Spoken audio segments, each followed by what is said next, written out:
Jesus, it's packed. Yeah, go down the back there, so. Welcome to the Shnug with Richie and Lavin.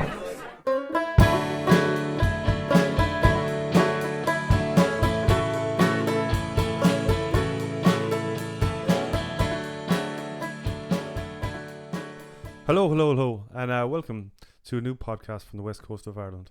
This is the Shnug. My name is Richard Loftus. I'm Lavin. And this is just a new podcast that kind of talks to people from all different walks of life about their passions, their side hustles, you know, the things that really interest them. That's kind of formalities out of the way. Any crack? How are you? How you doing? I'm fine, yeah. Yeah. You're good? You can answer your own questions, Yeah. didn't you? I'm always, no, that's always the way. How was your weekend? My weekend? Mm-hmm. It culminated yesterday in staying up till 4 a.m. playing banjo in a shed. Yes. Which was great. Yeah, the life of a musician. And then I'm going to a John Prine tribute show tonight in Kinvara. Yeah. John Prine being one of the great American songwriters who passed, I think, about a year or two ago. He lived in Kinvara, didn't He had a place, he had a house there, yeah. he? Yeah. So there's, a bunch of locals doing a tribute show to him. So there's a still big kind of connection to him out there. Oh, absolutely, yeah. I'm going to be doing a mural on the side of a house of a big John Prine mural right in the village. Oh, is that the mural you're doing then, is of John Prine? Yeah, it's right in the village, so that's not going to be till next year though. Oh, okay. But yeah, so he's he pervades the whole place, Yeah, there's a lot of kind of different musicians that have kind of come and go from Kinvara over the years. Absolutely, and funnily enough, a lot of them are coming back. Yeah. So it's great. It's great to see the kind of the musical scene that Kinvara used to have probably about 10 years ago. It's starting to kind of trickle back again now, which is lovely. That's good. The kind of hippie side of Kinvara is kind of coming back. Exactly, yeah. What you want, that's what you want, Well, like, because you had Van Morrison there for a while as well, and Elvis Costello. Van Morrison lived he just visited one weekend. They both visited Winkles at separate times. And there's stories about both of them that I get mixed up which one was, the one doing the thing. Yeah. But I don't think they lived there. Okay. One time, the Radiohead walked into Green's. All right. Green's pub. Jesus. Vinnie Kelly told me that story. Yeah. Well, Vinny that I was talking about earlier. Yeah, Vinny. Yeah. He's maybe he just imagined that though. Well, he told me one time, he was like, one time, two men came into Green's wearing anoraks. And they took off their anorak, and one was John Prine, and they sat down in the corner and they started playing tunes. And do you know who the other one was? I said, I don't know. Chris Christopherson. Oh, really? Yeah. Because you get a lot of that kind of Americana lads that kind of landed over in Kinvara. Yeah, like there was Chad Doogie and stuff. He was Yeah. a great guitar player, like a kind of like a finger picking guy. He was there for a while. Frank Hall is still there. I think he's originally American. Yeah. But yeah, no, you have like a bunch of expats kind of just playing Irish music and playing whatever it is, traditional stuff there. But it's nice to see. It's nice to see it kind of resurging again. Yeah. Today we have another patron coming into the show. Theatre maker from here in Galway. Her name is Eimear Finan. Finan. Jesus Christ. With all the research you do. Oh, I know, yeah. How are you, Eimear? How are you? I'm good. Welcome to the show. Thank you. I was actually just really enjoying listening to you guys, and I forgot I was going to have to speak. Well, thanks very much for joining us.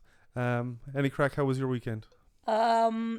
Very low key. Lots of sitting around with my kids. My daughter was sick over the weekend, so nothing very exciting. She's 3. But she's also very cute, so it was all very sweet. You're originally from Galway, are you? Yes, born, bred and dragged. Well, a couple of generations on my dad's side, I think. Oh, yeah. So my grandparents opened Kenny's bookshop about 85 years ago. Oh, no way. Yeah. Oh, wow. So my dad is Des Kenny, who still works there. Okay. So I'm fairly steeped in the roots of Galway. You're Galway royalty now at this Kenny, stage. Jim McKee just had an exhibition there. Yes. I think was it Saturday?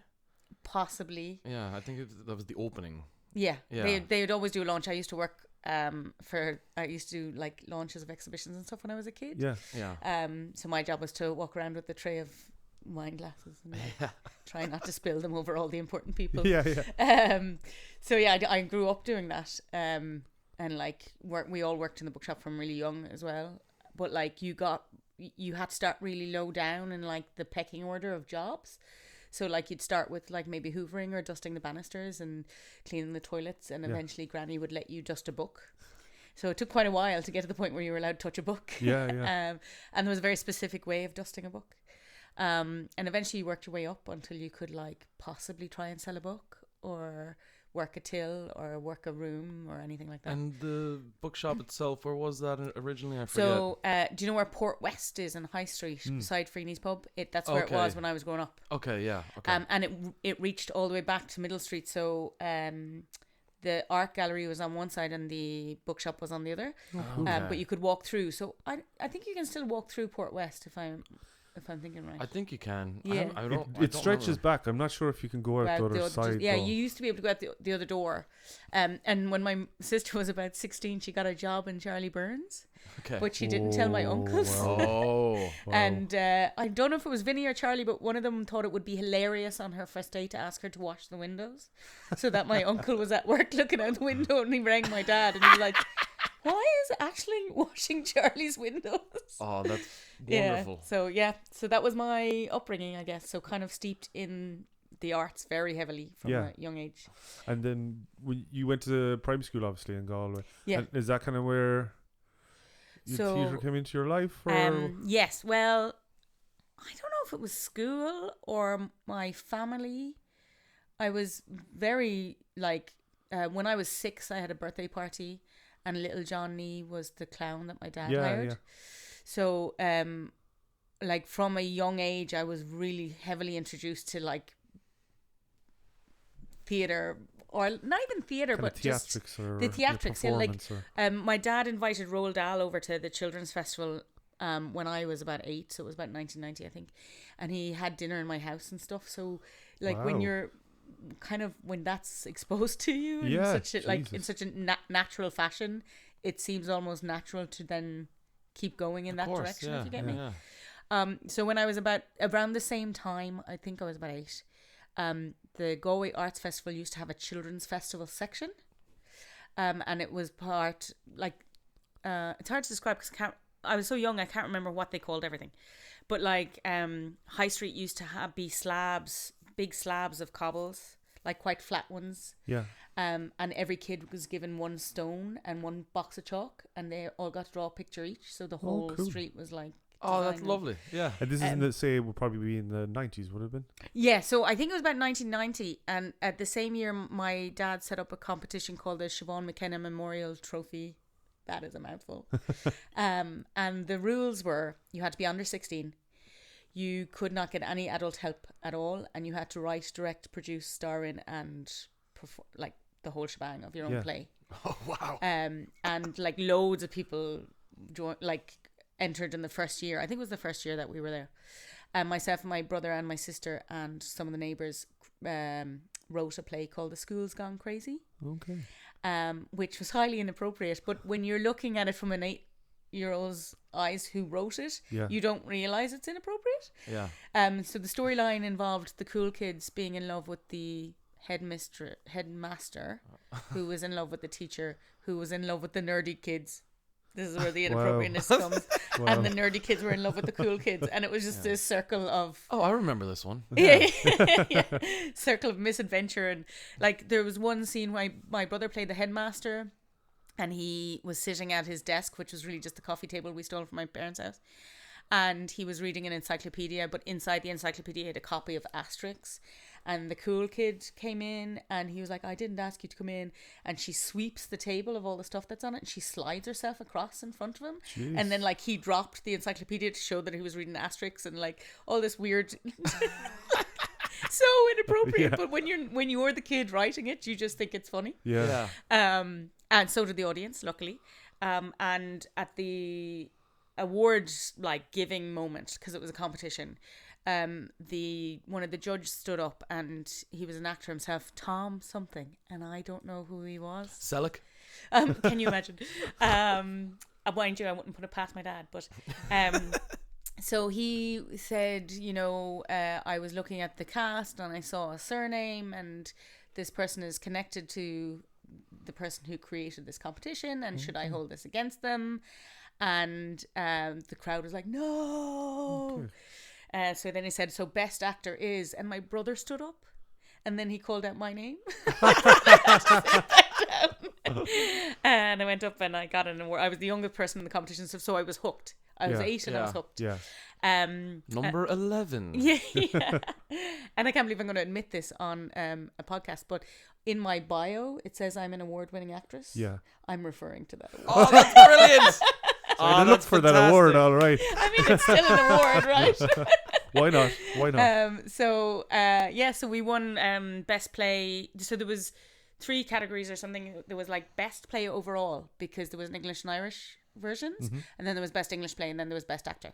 So we won best play overall, best English play, and best actor. And we just I've been hooked since. I've just gone from there to. So it wasn't necessarily school that introduced me to it, although that kept it going. It was more my father's encouragement probably, and my mom's, except she had to put up with us all fighting all the time when we were creating that piece of beautiful theatre. Because she was in the kitchen trying to get things ready and get dinners cooked and stuff, and we were in our unrenovated garage. We had just moved in, and it wasn't renovated, and it was just like a cement floor, just killing each other and pulling each other's hairs out. And that's not funny. This is funny. So that's kind of where it started, I guess. I was about to ask you, what was your first experience of theatre, but obviously that was it. That was it. Yeah. And my mum said as well that all the other kids had arrived with a really, really good change of clothes for the possible winning of an award. And they'd all come out in their Sunday best, and I obviously had taken control of my own outfit. And apparently I had painted my runners myself. I don't know what with, and I was in jean shorts and a really tight t-shirt that was unnecessarily tight for an 8-year-old. But yeah, that's what I was going up in my hot pants and my self-painted runners. Oh, that's great. So my parents, because my dad had kind of set out the rules, or had been part of it at least, they were very adamant that they would not help us. Oh, okay, good. So even when we were fighting, they just closed the door. Yeah. They're like, you have to figure it out, that's the whole point. And I think it lent itself to the play because nobody told us it was inappropriate, which made it really funny. Yeah. Do you know? Whereas if an adult had come in and gone, I don't think you should do that. Is humor still a big part of kind of your process? Oh, absolutely. Yeah. Okay, great. Yeah. I don't think theatre is worth it unless it's funny. It's a very brave statement, probably. Yeah, I like that. It's part and parcel of life. Even the saddest moments have a bit of humour in them, really, don't they? 100%. And I also think, when you're creating something, you're thinking of the truth of it and the naturalness of it and all that. But also sometimes, it's great to bring an audience through the catharsis of laughing and then crying. Yeah. And you'll very rarely get them to that second step unless you've done the first one. Yeah. Okay. I feel anyway. Yeah. And I always, as an audience member, I always cry the hardest if I've laughed a lot. Okay. I think you're already there emotionally. You just have to switch the gear. Yeah, that makes sense. Because you kind of have that connection with that character, or that. And sometimes a good cry is as good as a good laugh, and vice versa.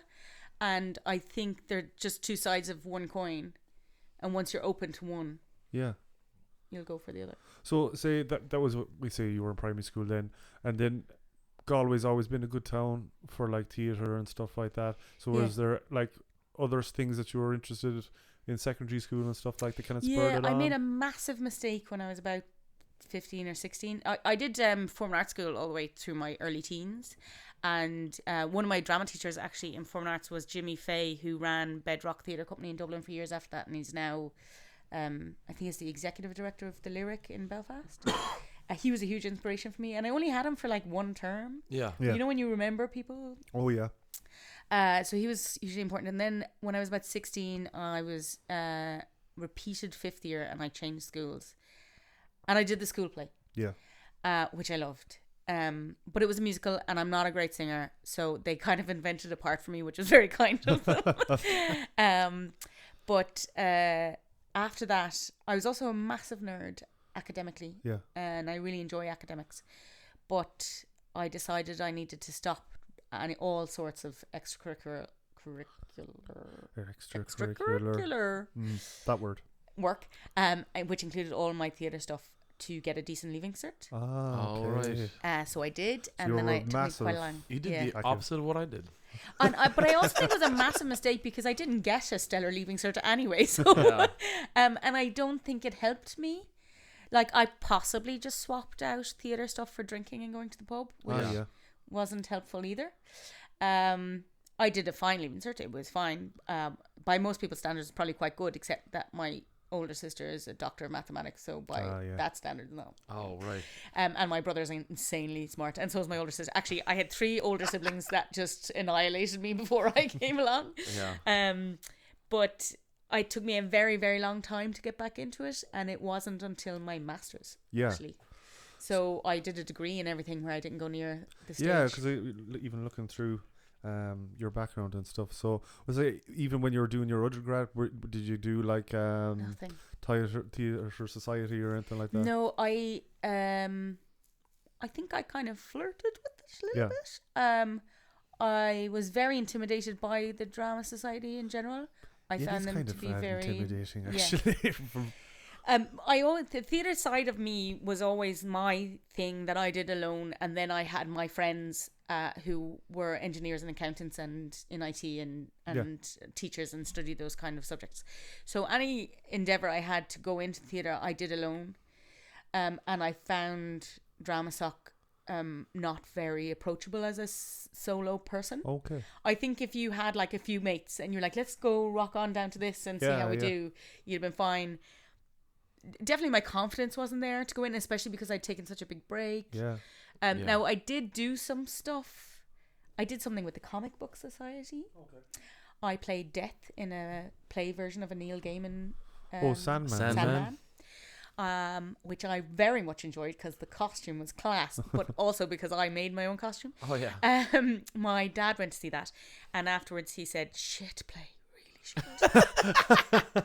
And then he was like, "You were great." Which one was it based off of? Was it based off of one particular? I think it was whatever the first one is. Oh, I the first can't one. remember, Okay. and I've read them and I can't. Nocturnes or something. Maybe. Preludes and Nocturnes, I think. But to be fair to the Comic Book Society, they are not drama soc. Yeah. Yeah. And they were just doing something that was sort of in ode to someone. I think. So it was fun, but terrible. Yeah. I just realized I've cursed. Is that all right? That's completely fine. I'm continuously cursing. Yeah. You know? Okay. You're actually Don't being worry. really well behaved. I am today. being well behaved today. Okay. It's probably that's because I was up till 4 a.m. last night. Maybe you got it all out of you. Did you ever do like theatre stuff, Richie? I was a lead in my school play in secondary school. You were the lead in your school play? Yeah. What So you're play was familiar it? with this stuff. Oh God. God Bless Archie Dean. It was called. Oh, yeah. Yeah. So I was like the devil in it and stuff. Okay, My sister was kind of into amateur dramatics and stuff like that in secondary school. That would be kind of my first memory. Would have been going to see like plays in the Bell Table in Limerick. Yeah. I think it was The Cripple of Inishmaan. Yeah. Great start. Yeah. Yeah. And I was very young at that stage. Yeah. And then her friend Gary now, he would have been in a lot of like pantomimes and stuff like that out in UL and stuff. So that was kind of my first Great introduction. intro, though. Yeah, Jesus, it was. And that night always had a residence with me later on in life. Like, you know, you could always kind of go back. That's great actual theatre. Yeah. It's gorgeous right there in the middle of Limerick and everything like that. Like, but it's taken over by someone else now. I think it's like a different theatre group or something. I don't think it's even called the Bell Table anymore. Oh, I think so. Is it? Or I thought someone said it was the Lime Leaf or something. Or is that a? I don't know. I know nothing. Well, I just know somebody went to do a show there recently that I know, and she said it was the Bell Table. Okay. So good. unless though that's her familiar way of referring to it. Yeah. You've just actually reminded me as well, and I'd be loath to miss it in my telling of where this all came from. My first time doing 5th year before I switched schools, I was in Salerno, and I had an English teacher called Miss Flannery, and she also put on plays. Also a massive influence on me. So she did Steel Magnolias in the town hall. Oh, cool. Yeah, that was very cool. Yeah. And I played Truvy, who's originally played by Dolly Parton, which is also something I loved. Well, I shouldn't say originally. She is in the movie. Yeah. But she also did this really, really cool thing for us where she did this play that was 12 female monologues, but she cast the teachers. Oh, wow. And she gave each student that was involved in theatre with her one teacher and one monologue to direct. And the teacher had to refer to us as, so my maiden name is Kenny, so she had to refer to me as Miss Kenny, and I could call her by her first name. Wow. And she just That's totally, interesting. yeah.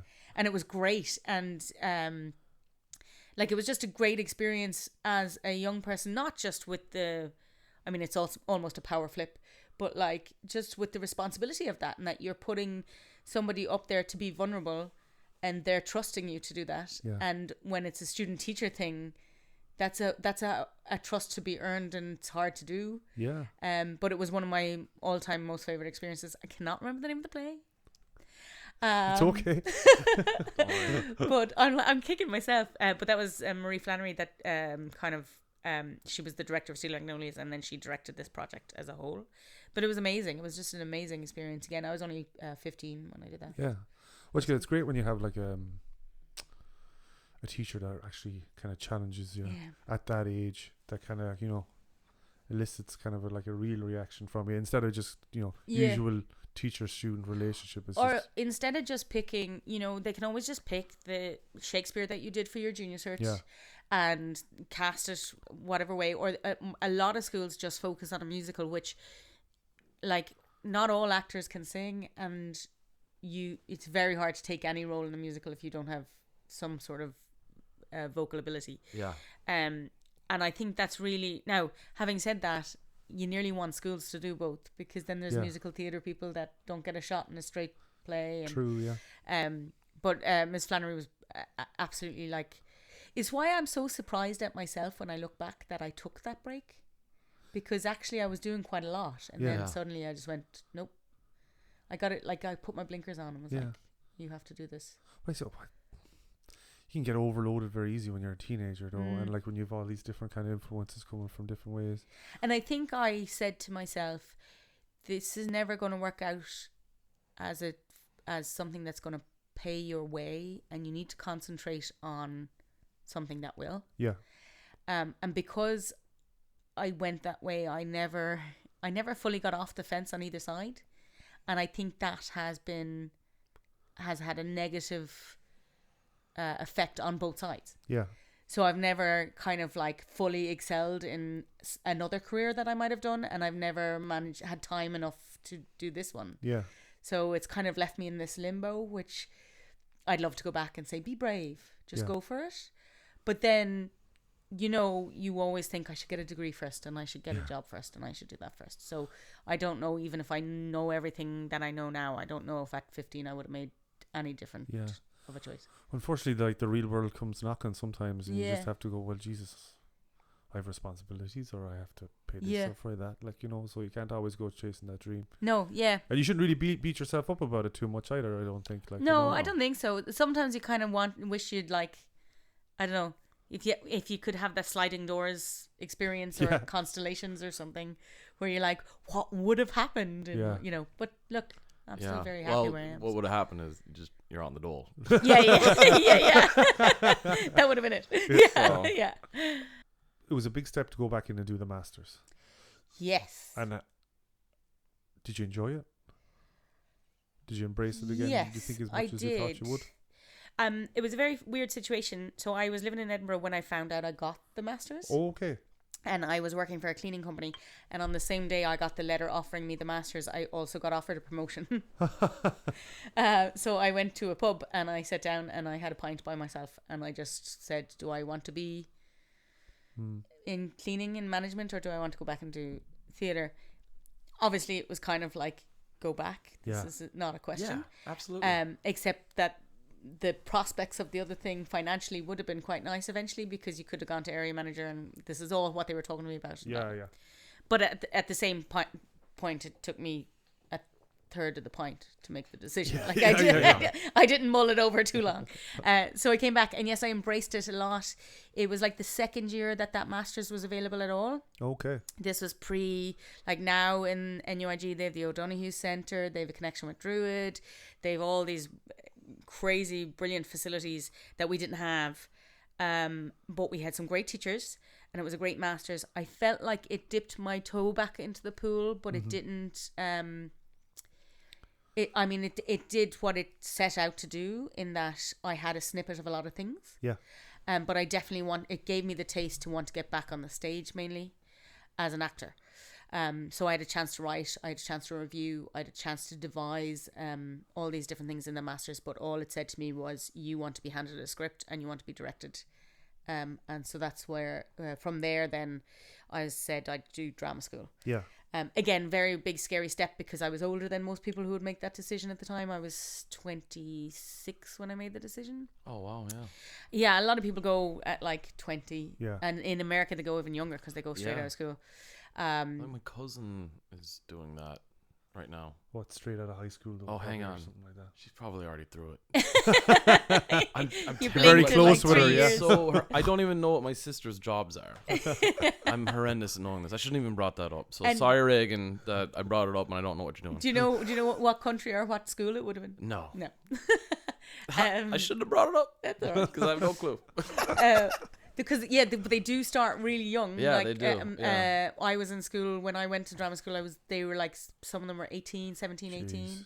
18. Which in the States they couldn't even drink. So I was like, this is crazy. Yeah. How do I get to know you if not in a pub?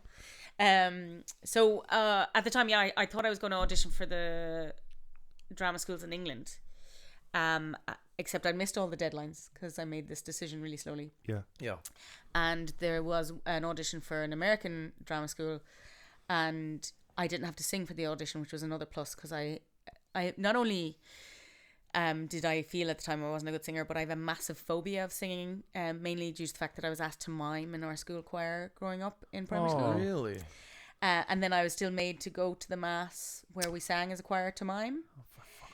Yeah, right up till 6th class, and then I went into secondary school, and I was in choir, and we were all getting ready to sing, and I was like, "This is my moment. I can be able to sing this time." Yeah. And I was asked to mime. Oh no! Like in secondary school as well. Like 15 minutes into it. For fuck's sake. So I was like, "Oh," so I had this horrible phobia of it. So I didn't have to. So I was like, "This school obviously doesn't do singing." Yeah. So I'm grand. So anyway, I did the audition and I got in, and I was like, "Oh, I was only supposed to do that as kind of like a practice run for all the British schools." And my mum and my dad were like, "Well, you got in, so just go." Yeah. You don't need to practice. Yeah. So I went to New York. New York, okay. Yeah, it's the American Academy of Dramatic Arts. Okay. Wow. And I used to say ADA, but then people think I've said RADA, and then when I have to explain it, they get really disappointed that I didn't go to RADA. Now I give it its full title. Yeah.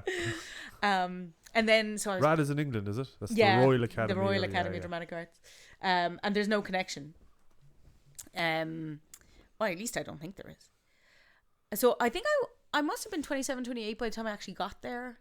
And my mum came over for the first week and a bit, settled me in. She left on my second day of class or something, and we just said goodbye. And I went in to my class, and this old man arrived, and then suddenly he rolled out a piano. And then everybody had to stand up in a circle, and he started playing the scales, and I started to cry. Oh no. And at 27, I stood in a room full of strangers and I cried for 2 hours solid. He said he couldn't hear anything except for the word nuns in an Irish accent, and he didn't want to ask any more questions. I just cried. Oh, wow. Eventually I learned to sing without crying, and by the end of first year I got a B. I was so happy. Nice. That's brilliant. And he totally held my hand the whole way through that. Yeah. His name was John Bayliss. I also became his cleaner, incidentally, but that was my side hustle when I was in New York. And he was in like My Fair Lady on Broadway for like 10 years, and his partner was a costume designer on Broadway. Oh, wow. They were just like, except that by the time I met him, he was 85, I think, teaching in the school. Working. But he was amazing, and another massive help along the way who made me feel okay about myself. I don't think I ever sang again from then until very recently. But he made me not hate something that I had hated for a very long time. Wow. Important. Singing's not easy. No, not it's a very vulnerable thing to do. I think. It is, yeah. So yeah, that got me to where are we now? New York. I feel like I'm just giving a life story. We're in New York. That's fine. So it was on Madison Avenue, 30th and something. Is that in Manhattan? Yeah. Oh, okay. yeah. All right. Cool. Yeah. I was about to say around the corner from the Crooked Knife, but I don't know why you would know where the Crooked Knife pub is. That was just my local. Have you been to New York? Plenty Well, of times. I was born in New York. Oh, you Yeah. were, yeah. Flushing, Queens, Flushing. yeah. Oh, I Queens. did a show in Flushing Did you? in the Puppenhausen Institute. Oh, nice. In the Puppenhausen. I don't think that's how you pronounce it, but I used to commute. I lived in Williamsburg in Brooklyn. All right. And it was a show in Queens, which to commute to, you have to get a train into Manhattan and then a train up Manhattan and then a train out up the other end. Yeah. It used to take me 2 hours both ways, so it's a 4-hour commute. Yeah. My God. Like that would be like, and the rehearsals were only 3 or 4 hours. They weren't full days. It was Yeah. like in the evening, and it was February, and I used to get off the train in Brooklyn at like midnight, and it was so cold that like you would feel it was like you were being sliced.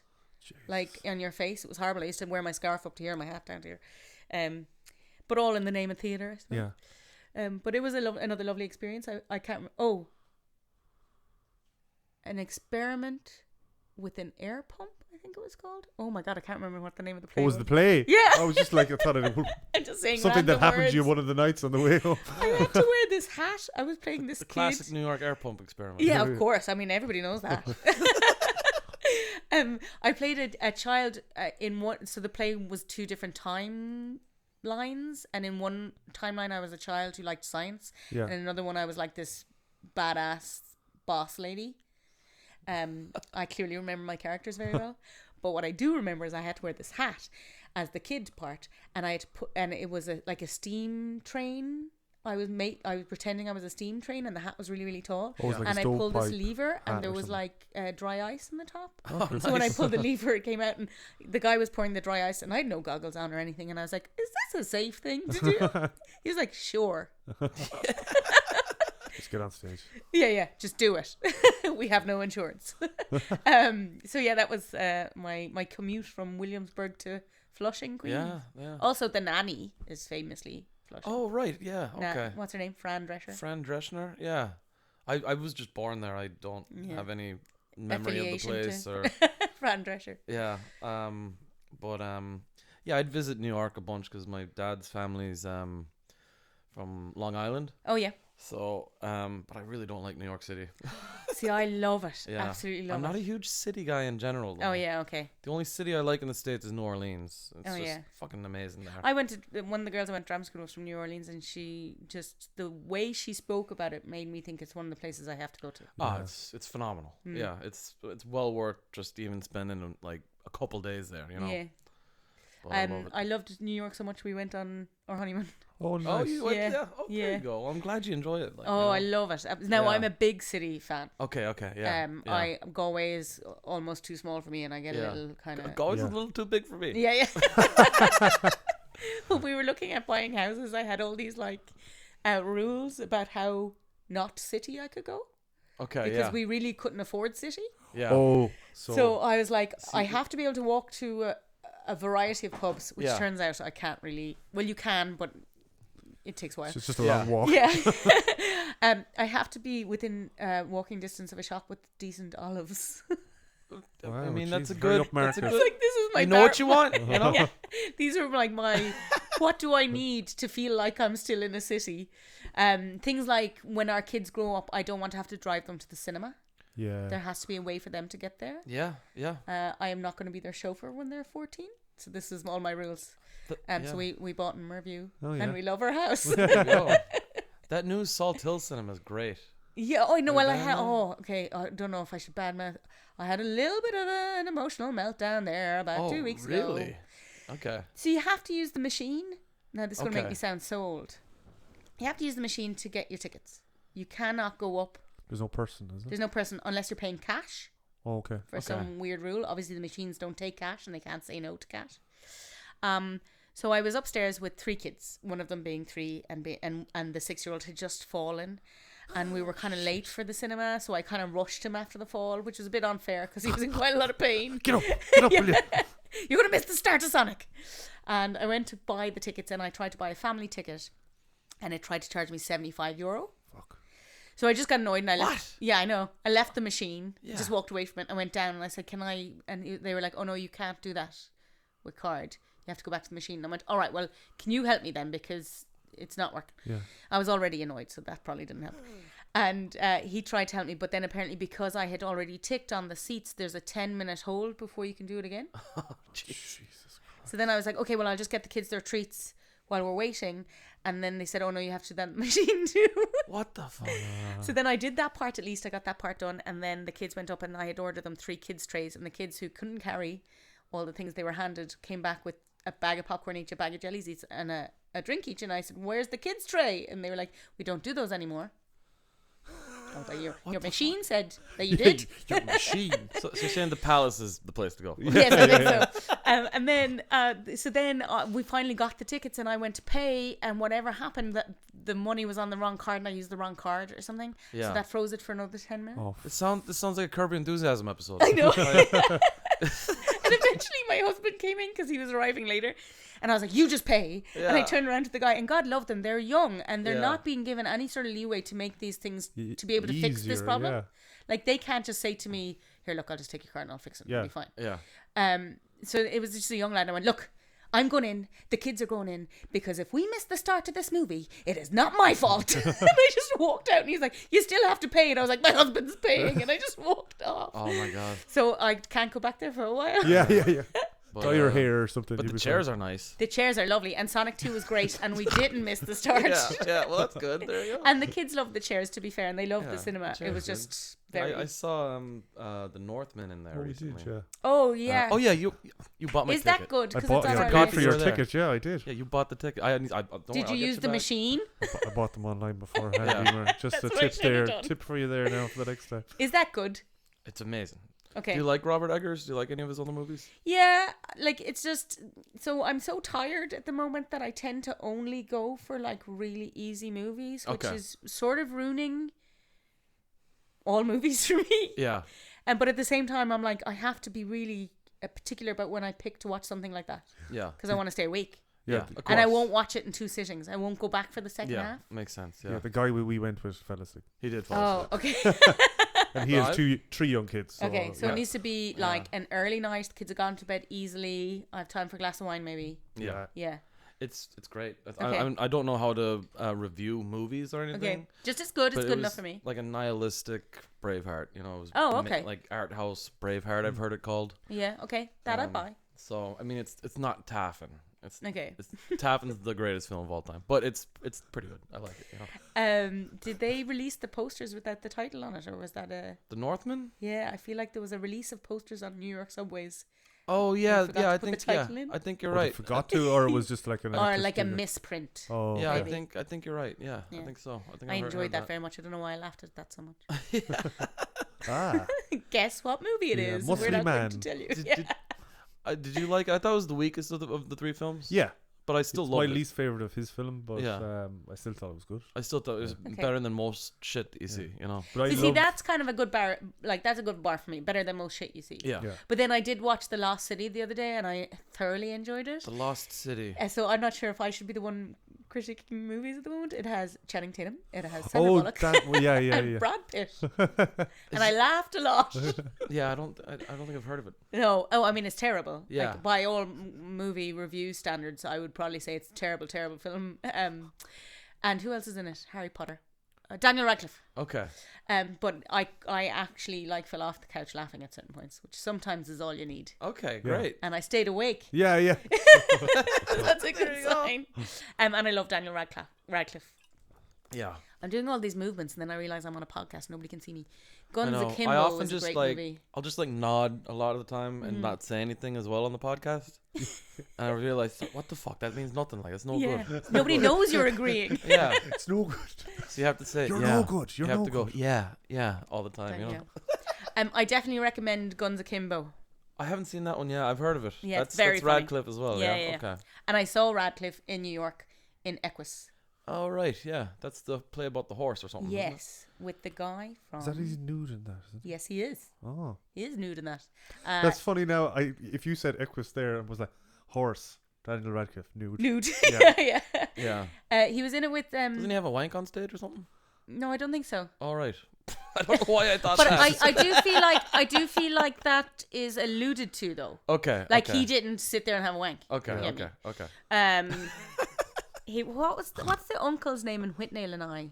The big guy. Oh yeah, These yeah. three boys. Is it? Yeah, Oh yeah. fuck. Farm the young carrot. Yeah. He I was. don't in know it. his actor. I don't know the actor's No, name. I can't remember either. He's great. So at least we've circled around to New York again. Yes, we got back there eventually. Oh yeah. I'm not Yeah, even sure sorry, where we when they went are- on the way. Oh, Salt Hill Cinema. Yeah, that's Yeah, real. okay. So how long did you stay in New York for? I always say I was 3 years, but I wasn't quite. So the 2 years drama school were back to back. I had no summer break. So I started in February and went to August, and then restarted in August and went to the May, and then I was another 6 months. I had 12 months leeway visa wise, Okay. but I only used 6 months of them. I can genuinely only say it was because I got really, really tired. Okay. I was working so my parents supported me a lot. I could not have done this. I couldn't have done it without them. They financially supported me the whole way through drama school and everything. I can't imagine it was very cheap to go to drama school. No, so my parents were really smart when I was born. In and the started States to as well? save. Yeah, they saved money for our college fund, but then by the time we all got to college fees were gone. Okay. So they had it kind of half prepped, and then everybody still had to dip into every other pot that was there, but they made it happen for me, which was amazing. And then afterwards, they were still financially supporting me the whole way, but I was trying to make it more independent. And I was working a couple of jobs, and you're working you kind of keep your jobs really temporary and really movable. So I worked really random jobs. I was a host in an Irish bar, and I worked the Wax Museum Oh yeah. as an entertainer. So one of my jobs was I was Freddy Krueger's hand in the horror walk. Is it a Tussauds wax museum? Or Yeah. It is. Yeah. Okay. Yeah, Okay. Cool. just off Union Square. That's great. So I used to have to sit in this little box with a little curtain, and I had the glove on, Yeah. and I had to wait till I could see somebody's shadow walking past, and as the shadow hit a certain angle, you knew they were in the right space, that the hand would go flying out of the curtain. And it took all your power not to laugh every time they screamed, because you'd be on such a high from doing the little one thing. So that was my favorite job. And my other favorite job was standing outside that, where I had to give the warning, and I really enjoyed using the warning to get them scared before they'd gone in. Yeah. Oh, yeah. So I'd be like, you cannot do this if you are any of the following. And I'd be like, pregnant, epileptic. And I'd start listing off all these things. And I'd list them in such a furious way that people were like, oh my God, am I? I don't know. Do I have epilepsy? I don't know. Die. Yeah. What's going to happen to me? So I loved that. But I was a cleaner. And the cleaner were my own hours. I just did it off people I knew and all that kind of thing. So by the time you've done all that, and then when you wanted to queue for a union audition as a non-union actor, you used to have to queue from 4 o'clock in the morning in Times Square, or 5 o'clock, or when I'd get up at 4, so queue from 5:30. Good God. And one of the only ways to get into the union was to get a union job. And again, nobody can see my facial expressions on the podcast, but I'm exasperated. Yeah.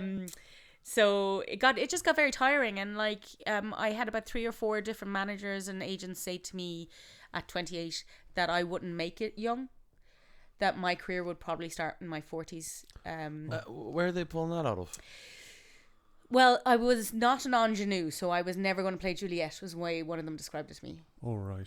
Oh, I mean, which was kind of fair. I mean, she was supposed to be 14 and I was 28. Okay. But some 28-year-olds do get to do that because What's the term that you use there? Ingenue. ingenue, young lady. Oh, okay. So Okay. I'd be more. Somebody described me like Brenda Fricker before. Okay. So I'd be more the Brenda Frickers in the world rather than the Blake Lively's. Can't Okay. say I know Brenda Fricker. My left foot. Oh yeah.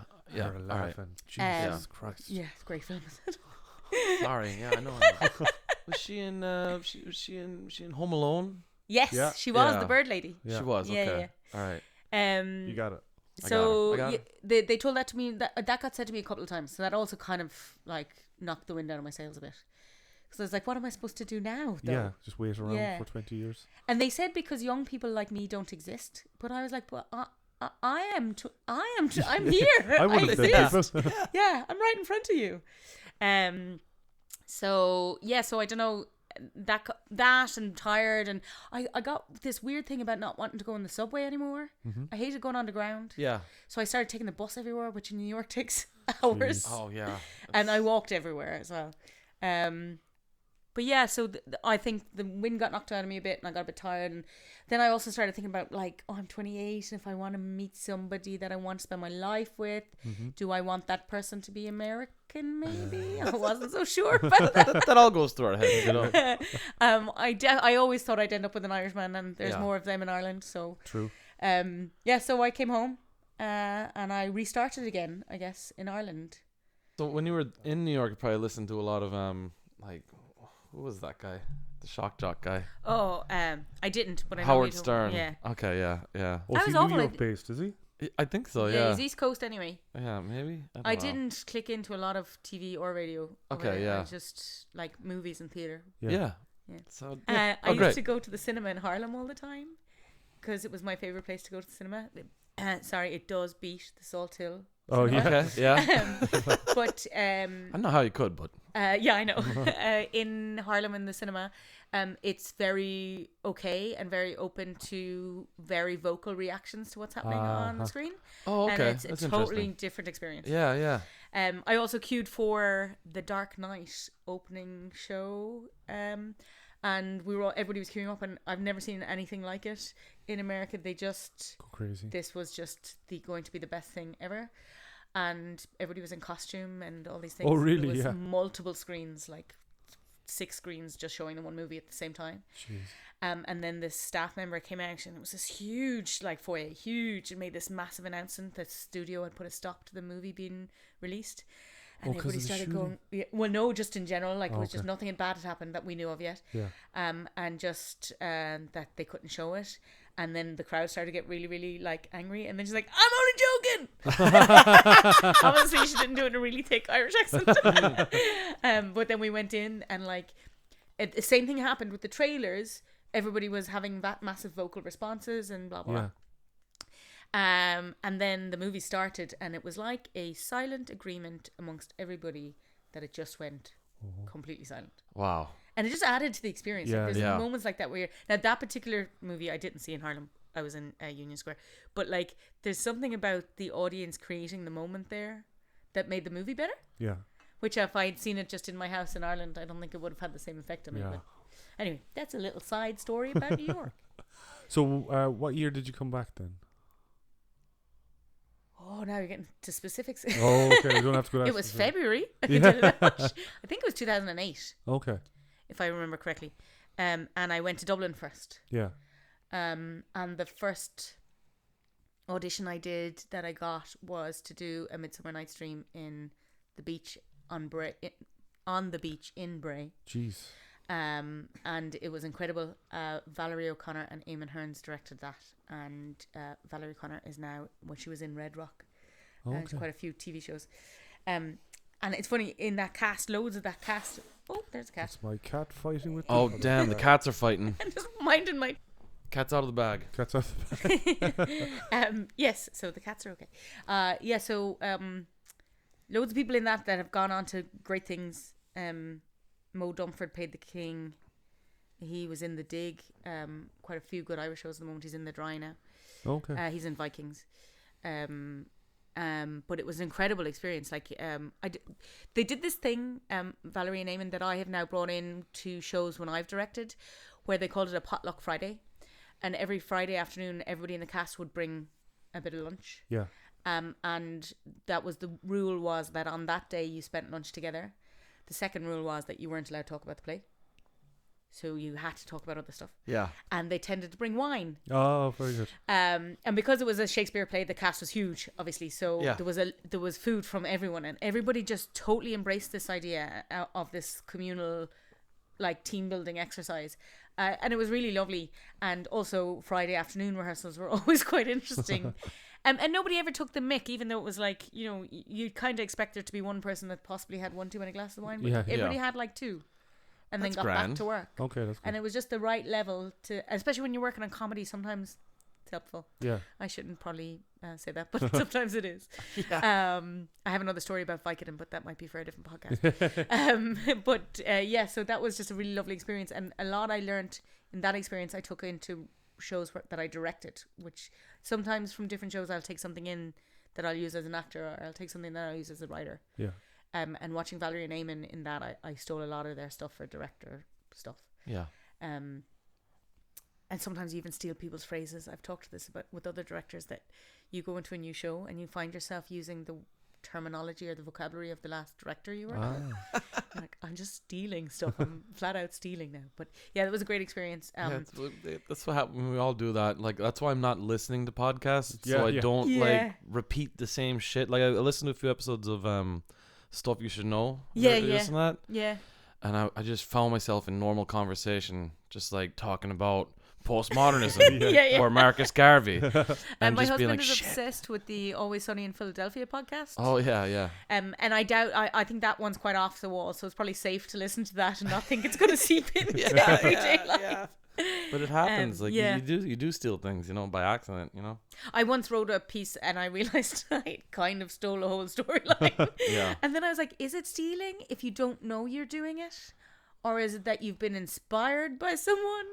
It's like it's a real thin line. It really is. It's very strange grey areas with all that stuff, But it was a very minor storyline. But I remember rereading it after having rewatched the thing that obviously inspired me and just going, oh shit, that is very similar.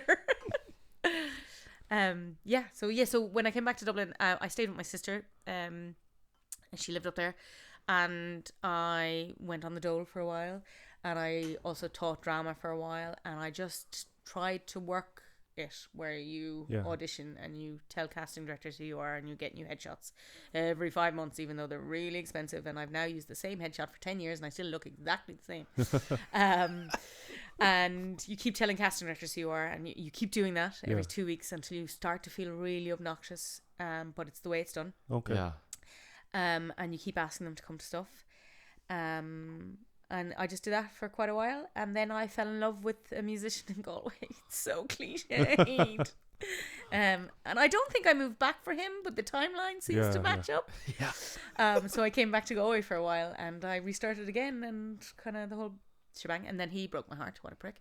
And then I cried a lot. And then I'd had a dry spell theatre-wise before this breakup. Okay. And I hadn't done a lot of work for a while. Yeah. And I was starting to get disillusioned again. There's lots of patterns to this. And then we broke up and I went into I got quite depressed. Yeah. So I went and did something that was kind of crazy. Crazy is probably the wrong word. It's not crazy, but I went back to Galway Community Theatre and I asked for a role in a community play in the ensemble, which meant I had no lines. Yeah. Which obviously is not the main point of acting. Yeah. But I was, it was called Shea Mouse. It was also a brilliant experience. And it was directed by Andrew Flynn, and Jarlath Tivenin played the lead character, the mouse. But most other people were farmyard animals in the story. Mm-hmm. So like I would just become an animal. I think I was a rat. And I just became part, and I had a mask on, and I just became part of the ensemble. What was the name of the play again? Shea Mouse. Okay. And I had like 3 lines. I think I was a bad rat at one point. I can't remember. But it served its purpose to me very well. And I say this with the greatest respect to the Galway Community Theatre and to Andrew, who directed and everything. I needed to come back to a safe space. Yeah. I needed to come back to a creative space, and I also needed to come back to that with no pressure. Mm-hmm. And I did, and I was able, and it brought me back to theatre again.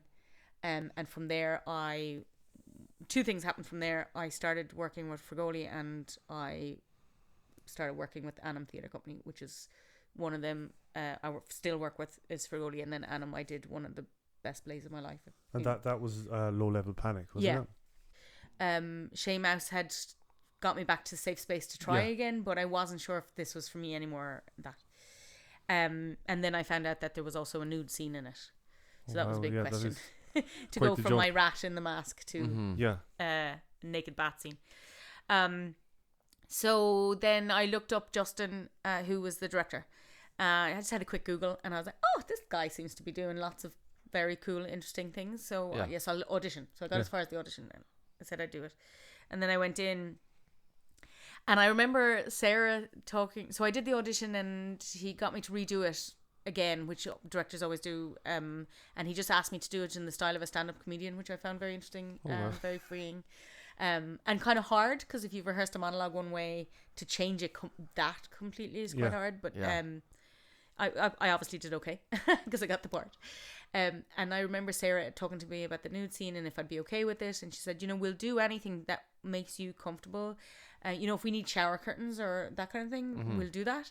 And I remember just looking at Justin and just looking in his face and going, that man has no intention of putting a shower curtain up. Yeah. He was just like, I'm not sure. But very much so, we'll make you feel comfortable. But I'm not sure about the curtains. Yeah. So that's how I got that role and how we went into it. And the experience itself was amazing because, again, for years, you come out of drama school and you're doing things where you have part-time jobs, you have side gigs, and a lot of them aren't properly paid. And because they're not properly paid, they can't expect you to give a 5-day week, full day rehearsal process. So rehearsals are in bits and bobs and drips. And you never get the fully immersive experience that should be there to make good theatre, and that you want to be there. And not only can they not ask you, a lot of the time they have their own side gigs and they can't do it. Yeah. But in this situation, Justin was coming over from London. He was going to be here for 4 weeks specifically. We did 1 week and then we took a break and then we came back and did another 4. So you were only being offered the job if you were able to do 5 days a week, full-time hours, which I was at the time. So I said, yeah. I remember, so we did the first week, which was just reading and script stuff. And then part of my way of dealing with my own mental health at the time was to go on a holiday by myself. So I went to Spain, to the same place I had lived in years ago. Oh my God, I'm like, this is a massive tangent. But anyway. Where in Spain was this? Cadiz in the south of Spain. It's about an hour south of Seville. It's gorgeous. Oh yeah. So I lived there for a year in Erasmus, and I went to college 3 days a week and I had 4 days off and I lived on the beach. Nice. And I didn't have a job when I was in Spain because I saved money to go because I knew it would be cheap. Anyway, that's another tangent. So I went back 10 years after I'd been there. And part of my way for preparing for the nude scene was that I would start to do this in Spain on my own. So on the beach, I would start to go topless. And then to get really, really comfortable, I started to go for like a walk topless. Like just along and then to get really comfortable, I'd wave at people, but like I didn't know anybody. So I was waving at strangers while I was topless. It's like, hello. And they're like, okay. And then I'd go for a swim. And now I never went as far as a nude beach or anything like that. I just wanted to get comfortable enough with myself that I felt I could do this. Of course, yeah. But anyway, it's too much of a tangent because the nude scene on that play was the least important part about it and the least important part of my experience.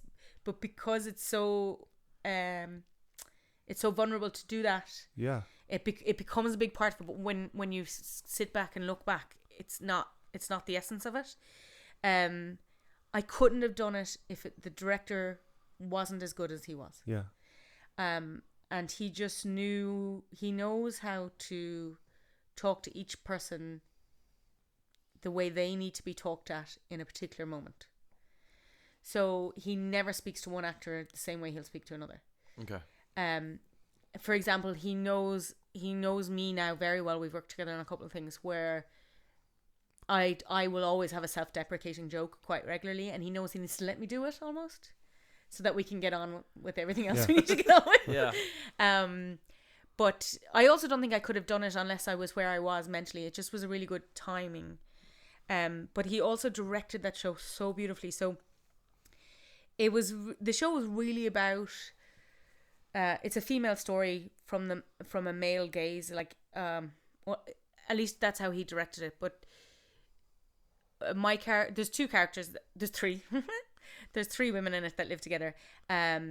One, Jo, who I played, who was going through her own issues to do with body image and how she feels about herself in the grand scheme of the world, the way that it is. And then there was Mary, who had just had it's never fully explained exactly what's happened, but there's been a sexual assault in her recent past. And then there was, oh my God, I can't remember Aoife's character's name, and Aoife's going to kill me if she listens to this. Sorry, Aoife. There was Aoife's character who was quite obsessed with exactly what Jo wished she could be, which was beauty and perfection and cleanliness, and how to present herself in a way that men would be happy about. And these three worlds come together, and I'm not doing this play any justice, but they're all best friends and they're all living in this house, and they don't necessarily know what each other is going through, and they're trying to navigate their lives around each other. And what Justin did, he directed it a couple of times, but I knocked the mic. Oh, you're right. That's because I'm getting so excited about the story. We're in the smug, you know. I'll knock my mic. Fuck it. What he did the second time round was that he wanted to make it feel like it does for a woman in the world, where you feel like you have men's eyes on you all the time, and it's quite claustrophobic, and it's a particular gaze that is coming at you. So the second time, I think it was the second time he did it, he put in a cast of 20 men ensemble characters who are not in the script. Okay. And they appear to the audience initially as stage crew, so they're all in like blacks, and some of them have a few mics or cans on them. They might, I don't know, have a clipboard or whatever it might be, a tool belt, and they feel like they're just part of our crew initially. But then, for example, when I come out of the bath, I get out of the bath and I dry myself in on the stage or whatever, and I go off stage. So the stage was a bathroom, but like with walls broken through, so you could see the frame of the wall and piping and stuff. You could see through. And then I'd walk off to the stage, and the crew would start to dress me. So you would see me as a woman naked, turning around to a stage crew, and him having to put my bra on and do the clip and like hand me my knickers, and like we played with that a lot. Like I'd get mad when the crew couldn't get this was always ad-libbed, but like I would pick on different guys on the night just to surprise them, and they'd be like, oh, it's me, fuck. And then they wouldn't be able to close the hook on the bra. And there was for a while, my now husband played one of these cast, and he couldn't do the hook, and he was like, oh my god, brilliant. I do this all the time. So we played with that a lot, and like when I was in the bath, for example, he domesticated the scene so much. Justin did. Like I was shaving and I was exfoliating and I was like putting powder on, and like there was nothing sexy about it whatsoever. And I was chatting to my friend, to the point that when the audience described it, that you just didn't see me naked anymore. You just saw a person talking. Yeah. And then a little bit later, there's a scene where Aoife's character, whose name I can't remember, was in her underwear, and he directed it to the point that it got really uncomfortable. So like you would feel this cast of men getting closer and closer to her, and like there was this feeling that she was going to take the bra off, and she kept getting interrupted before she got to take the bra off, and it made it just got very uncomfortable to watch. And then this all leading up to a scene where there is sexual assault, like it creates an atmosphere, and none of that was in the text. Yeah. Well, it was in the text. He just pulled it out and made it a different thing. Well, that was written by Claire McIntyre, wasn't it? And it was really originally written in 1988. Yes, and he brought it to today. Well, when we did it 10 years ago to then, and he brought it to Galway. We didn't feck around with accents or anything. Yeah. What was her name? Caroline Quinton originated the role of Jo from Men Behaving Badly. Oh, okay. She tweeted me at the time, because I told her I took my knickers off for the first time. She got all excited. It's a great play. It's a really great play. And it was a great working relationship, myself and Justin. He's speaks the same language as I do in theatre. Like we have the same goals when we're working. We know what we want. And it was like there is a correlation. We won't jump to it straight away, but the film that you, or the play that you wrote, and there's a correlation of kind of theme there. Yes, so and it was around the same time I had started. So you know when that musician broke my heart, the prick. Yes. He just after we broke up, I started to write a novel. Originally. Okay. And I had written 8 chapters, and I mentioned this after we'd done Lonely Love Panic myself, and just went for some wine with the crew and the cast and everyone. And I had mentioned this at that time. And again, not to get into it because I know we'll talk about it later, but no, we can talk about it now. Yeah. At that point, he mentioned, why didn't I turn it into a play? And I'm glad I didn't yet, because I hadn't lived the end of the play yet. And the play so Tart is semi-autobiographical. The strength depends on who I'm talking to. Okay. Yeah. I stress the word semi-autobiographical when I'm talking to my parents. Yeah. And then I fly past it if I'm trying to sell it, because it's way hotter if it's all true. Of course, yeah. But the Tart ended up being much more to do with my current life, which I hadn't even met. I had just met my now husband, actually. Yeah. So when Justin initially said, "Why don't you turn it into a play?" I was like, because I don't think it's theatrical enough. I think this it felt more like a self-help book, which also felt like a self-help book because that's what I needed when I started writing it. Yeah. Yeah. Because it wasn't a self-help book in the sense of like top 10 tips and how to feel better about yourself. It was a self-help book on because Tart is about my sexual history. Okay. So when it was a book originally, it was about the choices I made in life. So I had talked about the man I chose to love, the man I chose not to love, and then eventually it became the man that I did love. And that's how it was initially written. So it took you through the many, many men that went in between. I've tried to make an actual list in my life. I've never completed it. With any kind of accuracy. Yeah. There's lots of like X's and question marks in that list. I've done it numerous times. It's hilarious. It wasn't the right time, but the fact that Justin said it to me let it stew for a very long time. Yeah. So the reason I came back to his idea was after I had my second child, I got very depressed again. I don't know if it was postnatal. I get asked that. Yeah. I always think it's not because it felt like it had nothing to do with my children.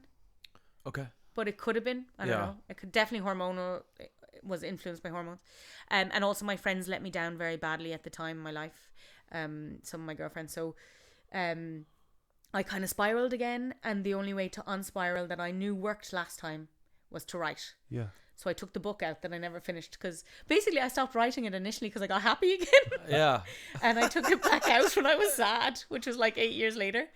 And I turned it into a play. Yeah. And then I got a little bit of funding from the Arts Council to, it was a professional development award where I was able to bring Justin in as my writing mentor, basically. And he helped me finish writing it. Oh, that's great. So it was developed with Justin Martin and then Claire Milan, is that correct? Yeah, so then so first it was developed with Justin and we got it to like draft level, like I maybe draft 2, I think. It got to draft 10. Okay. And there was definitely loads of mini drafts in the middle, but so Justin did it first and then I applied for a couple of different things with it. Like I applied for Fuel with Druid and I applied for a couple of writing things with it and I didn't get any of them, and then which I think was serendipitous or whatever, and then I got into the Galway Theatre Festival 2020 as a work in progress. Okay. So a work in progress is basically where you read or you perform 2 or 3 scenes from a piece for an audience and you take feedback. Okay. I understand the purpose of work in progresses, but I also don't love them personally because sometimes I feel like you let out half your secrets too soon. Yeah, true. Yeah, I understand that. Yeah, and the Galway audience is only so small. Yeah. You know, you know they're going to be the same people that'll come back. I mean, the flip side of that is you get people interested and they come back. But, but anyway, that got cancelled because of COVID. Yeah. The thing we had mentioned. And then they asked me to come back in 2021, which became an online only festival. And it was Circa Keane was the festival director at the time, and I think I had night terrors about doing it online for about 3 weeks before I eventually admitted to Circa that I didn't think it was right for it. Yeah.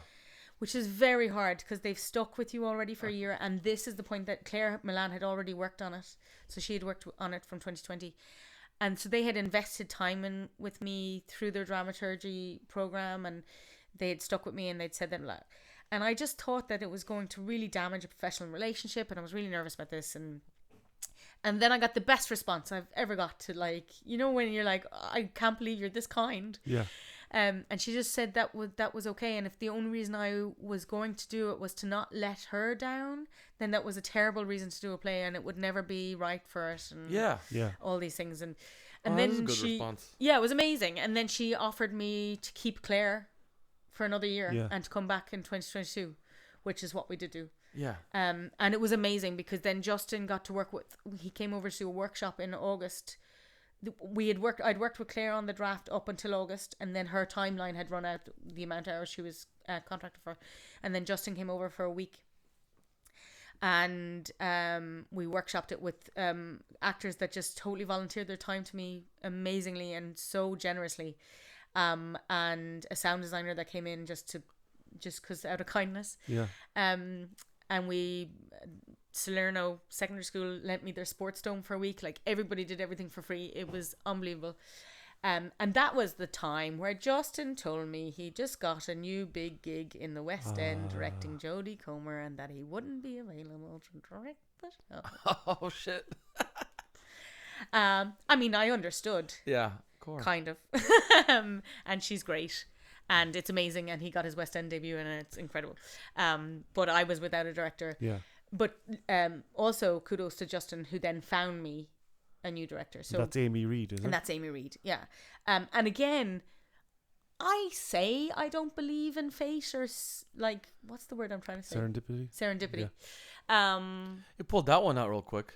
I kind of muttered it earlier. You said it earlier. Okay. If she didn't, I was like, oh. Yeah. I'm doubting myself a lot. Edit it so it looks like you're really smart and you're exactly. No problem. Because she's the exact right person to direct the show. Like, 100%. I actually, and like he'd probably agree with me, but I think it probably needed her, because it needed a fresh. She came in when we had it ready for a director to see it new. Whereas he had developed the script so much that he's still living with older versions. Okay, yeah. And then, so we had filmed the workshop, a performance from the workshop, and Amy chose never to watch it, which I think was the right thing to do. And it turns out a lot of the things that she found directing it and created from the direction had already been present, but nobody had ever told her. Okay. So they were Did found. you watch it like afterwards? And... Yeah, so like there's a very particular way we do a sex scene. Okay. Which is hilarious, I would say. Thank you.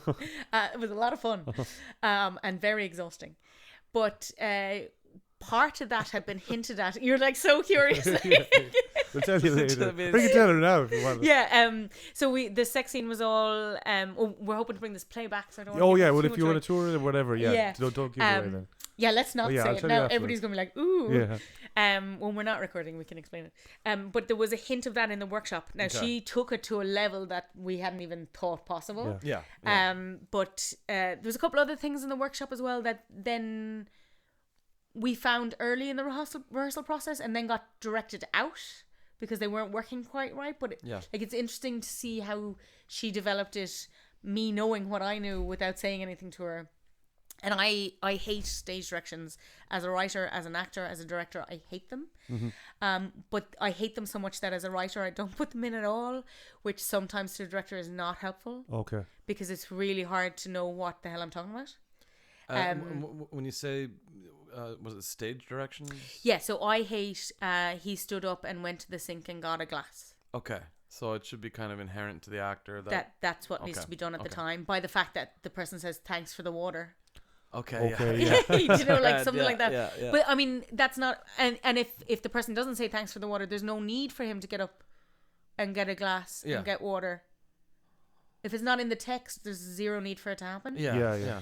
But particularly in the sex scene, when all the director is reading is the text I had written, she's like, "Wait, now you're gonna have to explain to me what is happening in this moment." And particularly, actually, when Justin workshopped it, I can tell you this, Lavin, that in the sex scene, the reason the sex is failing is because the woman is too wet. Okay. Which the male director initially, when he was directing it, couldn't fathom this because he was like, "This is not the normal problem." And I was like, well, yeah, but it is a problem though for people. So why does it have to be the normal one? Yeah, true. And why does it have to be a male problem? Why are we looking at this failed sex scenes always normally from a male perspective? Yes, yeah. So that's for a place where stage directions probably were necessary. And only helped by the fact that I, the writer, was in the room at the time and was able to explain what was going wrong with the sex scene. Yeah. Well, that makes sense. Yeah. And I should mention the sex scene, this isn't spoiling anything, is a failed sex scene as opposed to a successful one. Okay. There's no high-fiving at the end of this. No cigarette. No cigarette. Yeah. We talked a lot about how in movies before they could show any sex, like with censorship and that, or with age ratings, before age ratings were in and they couldn't show anything. Yeah. There was a while after Europe got a bit crazy with the amount of boobs they were putting on that they put in this new law. The Hays Code. The Hays Code. That's it. Yeah. Okay. And to show that sex had happened, they would do really weird stuff like there'd be a train passing and it would go through a tunnel. Yeah. Or like the Titanic one is the hand on the window. Oh yeah. Mm-hmm. So we talked about how do we do that in theatre. So we were trying to figure out loads of ways of doing that, but we ended up with what we ended up with. This is like low level panic. I always hearken on. I either go to the nude scene or the sex scene, and none of the other stuff. But Amy was amazing, and again, we were extremely tight budget wise. I didn't get Arts Council funding for the production.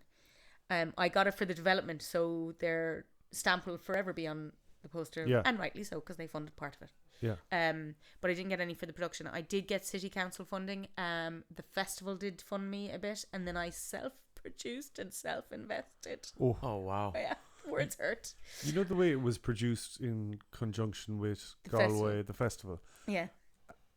Does that hamstring you in different ways then, or does it release you? Like I'm pretty sure that if I was to tour it, it will still have to have the logo on. Oh, that's fine. Which is fine. But that's the only stipulations. Like, there's always a stipulation with the festival that you can't have performed it before the festival. Okay. They helped me financially, which is one of the big reasons to be a co-producer. But because we were on such a tight budget and Amy was coming from London and Amy had a job, so this whole process is insane. Amy had a job as assistant director, which she directed right up until the 2 days before we started rehearsal for Tart. And she came from like the opening night party to Galway. I started a new job 2 weeks before as well. So I was working Monday, Tuesday, Wednesday day, and then I took annual leave for Thursdays and Fridays for like a couple of weeks, and then we started rehearsal Wednesday evenings, Thursday, Friday, Saturday, Sunday, and we did that for a month. She would fly, so she then was contracted for 2 days a week on the other gig in London. Well, it wasn't in London; it was all over England because it was on tour. Yeah. So she'd have to go watch a show and then rehearse the understudies and then give notes for the Monday, Tuesday, and then she'd fly back. Yeah. And meanwhile, I was off being a civil servant for 3 days, and we'd go back into it. So we did that for like a month solid, I think, and then tech week and everything. Yeah. So, and on a very low budget, so like I wasn't necessarily covering all her travel costs and all that. So, like everybody just again fell in love with the project and just was willing to do it. Kind of rolled in with you. Yeah, and this was off the bat of reading a script, which is amazing. So the cast as well agreed on it. There was a fee, but it was small. And again, they all travelled. Delia, who played Alexa. So the roles in it was woman, who was played by me, man, who played all the men, was played by Owen Collins, and Alexa, the device, was played by Delia Keane, and she moved in to go away into her boyfriend's. It's like, sorry, I'm moving in for a month. Yeah. And Owen travelled from like Cork and Dublin and everywhere, wherever he happened to be, and Amy was travelling over. NUIG helped us out a lot with space. Like, it was just so mental. Everybody, our musical director lives in Australia, who wrote the music. Oh wow. So our musical rehearsals were done via Zoom. Her name's Claire Healy, YouTuber, because she's hilarious. Claire Healy? Claire Healy. She's like a female Tim Minchin. Okay. Oh wow. And she wrote all the songs. Yeah. So like we would be in rehearsal really early so that we could, and she is the musical director for 6 in the Sydney Opera House, I think. So she was coming off shows. Yeah. To come into a Zoom with us. And again, just because people read the script and loved it and were willing, and it was just so heartwarming and lovely. And I'd rather be able to pay people than feel this good about it, but also it's nice to feel this good. Yeah, exactly. And then we didn't have money for a designer. And Amy said, she was really slow to say it, and she was like, I hate saying this because he's my partner, so but George has a few ideas.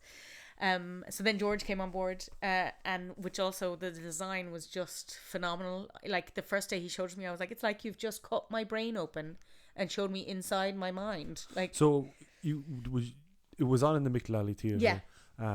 So did you write that with the idea it'll be in a black box theatre? I didn't ever think about what theatre it would be in. I initially wrote it with like zero necessary props and zero, so that it makes touring easier. But then the set is now so beautiful. Yeah, it is. It's gorgeous. But yeah, no, I never kind of had it. I always thought it would be intimate. Yeah. Like, I don't think you could do it in a 500 seater. I mean, you could. We'd have to rethink it. Yeah. And that must have been a big thrill for you to get it to do it in the Micklally as well. So Like. I asked. I was so Oh, you were. bold. And they said, I said, what venue are you thinking? And they said, what venue would you like?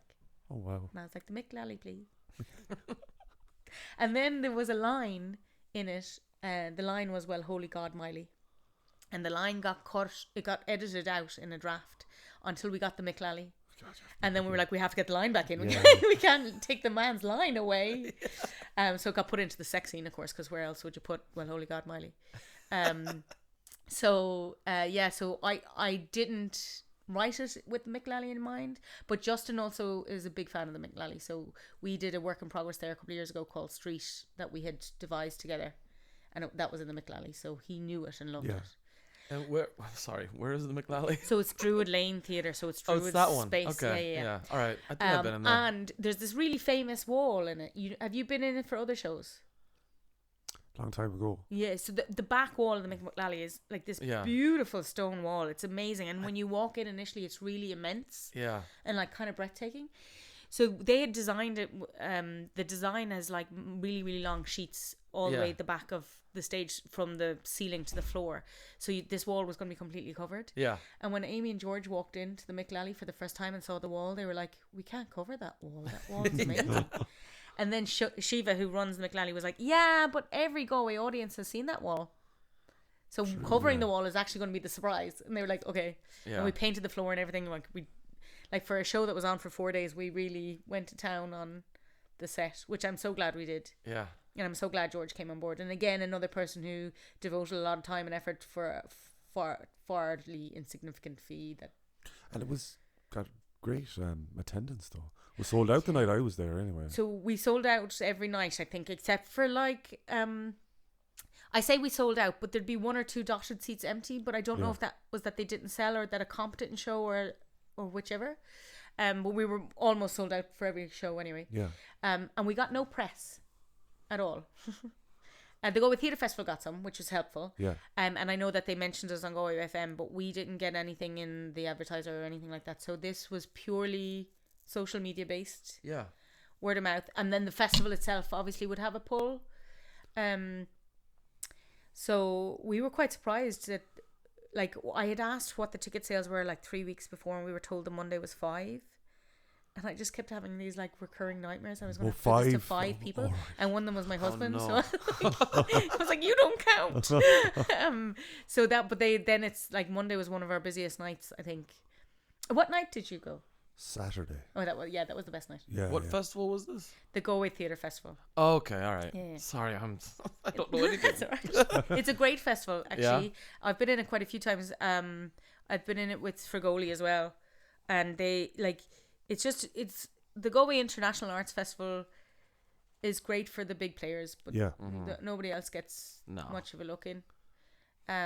Tart would be brilliant if anybody is listening. Yeah. Yeah, and if anyone's listening, I'd like to do the poster. Yeah. And actually, George designed the poster as well. That was how he first came on board. He just did the poster initially, and then came in with everything else. Yeah. And again, because it was so low budget, I was mucking around with Canva, and I got the free trial for Pro, and I was coming up with all these mock-ups that were awful and not what I wanted at all. It looked great in the end, though, I thought. I thought it looked great. Oh, what George did look great. That I had no hand in that. Fair play, George. Yeah. I'm not George. No. I just looked in your direction. But yeah, no, it was great. It was a great experience. It was 9 years being written. Wow. And it was nothing like its original piece. But I think it took me the night, because it's semi-autobiographical, not everything I write is, obviously. I don't have that many stories. Yeah. And I fit a lot of them into Tart. But I finished it at the right time in my own life to be able to finish it the way I needed it to end. And I always said to Amy and to Justin and to Claire that the way I wanted the final scene to feel was like, do you know Lizzo's song "Good as Hell"? Yes. Yes, I wanted people to feel like that leaving the room. So that's it's. I'm not going to sing it, but it's. Now I can't even remember it. Don't. That was a good. Yeah. I don't know that song. Completely Flick lost my on me. hair back, flick my nails. Yeah. Anyway, What we'll make it. You can make it a musical interlude. Yeah. Oh yeah. We'll There play the you song go. now. Yeah. You can do a cover version of it. What is it? What is it? Flip my hair back, check my nails. What's the name of it again? Good as hell. Good as hell. By whom? Lizzo. Lizzo. Yep. No, completely lost on me. But it Sorry. would be a really good cover. Yeah, I got the banjo in the car. There you go. So yes, I wanted people to feel like that, and that's how I feel in my life at the moment. If that's Brilliant. straight. So Brilliant. Yeah. So and I think people did feel like that leaving. It felt like they felt like that. Oh God, that's long-winded. But it felt good. It felt powerful, I think.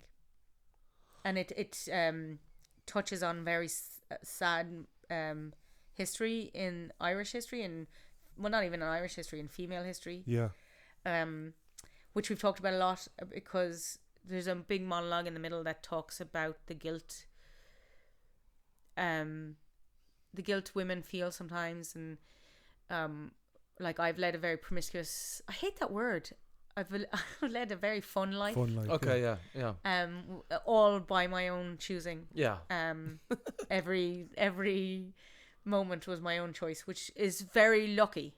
Oh, without a doubt. Yeah. Yeah, Absolutely. that I didn't. That nothing significantly bad happened to me. I mean, there was moments that weren't great, but this monologue talks about how history has taught us that women get punished simply for being women. Yeah. And that I survived, and that makes me feel very guilty. And it goes into very specific detail about who she thinks heavy, of in these moments and stuff. Yeah. And we've talked about in that from a touring perspective, and you know how much would that fly in London, for example, or in New York, and where all these stories are different. And we realized really, really sadly that all it takes is to change one or two of those stories to be It was proper. strange. After the show, we were sitting beside a couple that had been there on a first date to the show. Oh God! And I don't know if that's well, good. she loved it. Yeah. But he had to explain like certain incidences from that. So you'll talk about the X case and stuff like that. Yeah, and the white case. Yeah. So like, it's Justin played me this song, and now I can't remember what it was called. Really early on in the process, and it was. I think it's called something like "Remember the Name" or something. And it's a spoken song, really, or it was a poem. I can't remember, but it was from the perspective of Black history, and it was like a list of black men that have been killed. I think that was it. I'm getting my details wrong. But the point of he was trying to make to me was that if you only remember one of those names that you didn't recognize, and you go home and Google that name, you've made somebody more aware about something. Yeah. And he advised me to take that feeling into that monologue, and that, like, you know, so everyone currently knows who Aisling Murphy is, but they may not remember who Slaying Girl is. true, yeah. And Slaying Girl was prominent in Low Level Panic Time. We actually brought it into the play as well. Or like a younger audience member may not know Anne Lovett's story, or and there was another story we had in there that we took out because recently that woman is asked not to be discussed, and like that monologue took a lot of it took a lot of delicacy to understand how to do it right. And I think if we were to tour the play, the only way to make that as strong would be necessarily to, and I think it's so sad that it's possible that no matter where you do this show, you could swap out a story and get a local one, and it wouldn't even be hard. Yeah. It wouldn't even be hard to do that. No. And that's the problem, I think. That's a huge problem societally. That's not a word. Maybe. Yeah. Yeah. It's a word does. Yeah. It works. Yeah, because the whole play, I feel like, has got its 2 feet strongly comes out of that monologue. So, and it was the moment that most women watching the play said it felt like I had stepped into their own mind a little. God, I'm getting a bit sad thinking about it. Yeah, well, it's heartbreaking. It's very affecting. Yeah. Jesus Christ. Especially I found it that particular scene. But the whole play very informative, coming from the standpoint of a man, but also as a standpoint of a father whose daughter is about to come into her teenage years. You know, and you have to start thinking of her more not as your little girl, but as a woman, and all these different things that you have to accept about her, even though you want to be protective and all this kind of stuff. It's very scary. Yeah, it is. It's terrifying, but you know, you want her to be happy and to live as a fun life as she can. Wants, like, you know, so you can't be too guarded of her either. Like, and you know. like there's a whole section about the first time I got my period, which is also like, so the I will say about the set that there is a chandelier of tampons on the ceiling. Brilliant, yeah. Which is massive, and myself and all the female members of the cast have made a vow to use reusable period products from now on, because we used up our carbon footprint amount on that ceiling. But again, it was something that women have to deal with, and it's a life sentence for a lot of women, and for a lot of women it's very, very hard, and it starts very, very young. And like, it's not something that's talked about at all, not even enough. Like it is, it's getting there now. Yeah. But like in my day in school, it wasn't at all. Like, it's just something you hid, and which is ridiculous. So that we talk a lot about how we'll raise our children towards the end of the play. So man primarily plays woman's husband, but then he flips into all the other men that she meets along the way. Prior to meeting him, amazingly so, with such quick changes as well. And he's phenomenal. Yeah. That's Owen Collins. Owen Collins, he's incredible. Like, so we had a hard time trying to cast man, because it was such a big task to ask. So he had to be charming enough to not make these situations feel uncomfortable. He had to do about 7 accents, I think. Some of them in the space of like 3 different accents in 1 minute. There's a point where I'm trying to get him to get a particular character right, and he goes from American to RP British to like Cockney to like in 3 lines. Yeah. And he had to be able to sing. Yeah. And quite well. And then in the middle of it, we were like, by any chance do you play guitar? And he was like, oh, I play a little. And he then comes out and like plays this beautiful song. One of those really talented people, yeah, you know. The fucking prick. Yeah. But he does it so well, and I really think, again, without his skill and Delia's skill as Alexa and Amy's skill and George's skill, it was like everything came together that needed to come together to make that as good as it was. And it makes it much easier for me to say that it was fucking brilliant, because it's not just my work. And I know that it's not just me being cocky about my writing in that, but it's just that it was a phenomenal team that made a phenomenal show, and it was really amazing to be a part of. And again, the humour of Delia. Oh, and not to mention Oz. Sorry, I left out an actor. Oz played Headspace, but was only a voiceover. Okay. But he was so good at doing Headspace that most people who know Headspace thought that we had just taken... Headspace is... Do you know what Headspace is? Nope. So Headspace is a meditation app. Oh, is that what it is? Yeah. So I think I used that actually for a little while. Yeah. Yeah, and my GP actually did recommend it to me, which is also a line in the play. And it didn't work. But I just didn't want to pay for it. I did the 1 month free trial. I got to like week 2, and I was like, I'm done. I couldn't be arsed paying for that. Sure, I'll just fucking like breathe. I'll just breathe over here. Count the breaths. Sit down. Yeah. Sit in the old position. But anyway, yeah, go on. But Oz, who played Headspace, uses Headspace daily, and therefore can like become Headspace. It was quite creepy. So he pre-recorded that, and he came to see it, and he said it was the most fun experience to sit in the audience of a play you're actually in, and just feel it all happening around you. And he'd never seen it all come together or anything. But yeah, so a lot of people thought it actually was just that we had ripped the vocals off a Headspace app, until Headspace just starts getting angry in the scene, and they were like, that's not Headspace. But yeah, he was again another phenomenal find for a show, I guess. God, now I just want to do it again. Well, you should. Well, I hope you do tour with it, or even bring it to next year to the festival or something like that. The festival probably won't. They don't tend not to repeat something. Okay. But I'm planning on touring it. I have this really big dream, and if I say it out loud, maybe it'll come true, that I do a big city tour. So like the likes of Cork, maybe Dublin, Belfast, London, New York, Glasgow. Like, oh, that's wonderful. Hit it big time. Except to do that, I have to apply for funding from like 5 different places. So I haven't figured out the logistics or the venues or that yet, but I'm manifesting the shit out Yeah. of that. Let's all manifest the shit out of it. Yeah. And we'll plug the shit out of it as well if you want. Yes. And I'd love, there's loads of other places in Ireland I'd love to go. Like, I think Limerick would be a great shout for it. Sligo, I think, would be another good one. Kilkenny, maybe. Letterkenny, maybe. They're on Green on. Yeah, I actually think that, I mean, there's definitely audiences out there for it, I think. Yeah. And we were really surprised at the scope of the audience. So we did put an age on it because there is a lot of sex in it. Okay. No actual sex scenes, but a lot of talk of a sexual nature, and then the sadness gets very sad. So I don't think anybody under the age of 16 really needs to see that. Yeah. But the upper age limit. Yeah. So like it would range from like 18 to like 95, and like they were having the best time, and I was constantly afraid I was going to offend somebody. Yeah. Somebody did walk one night. Really? Somebody walked. Yeah.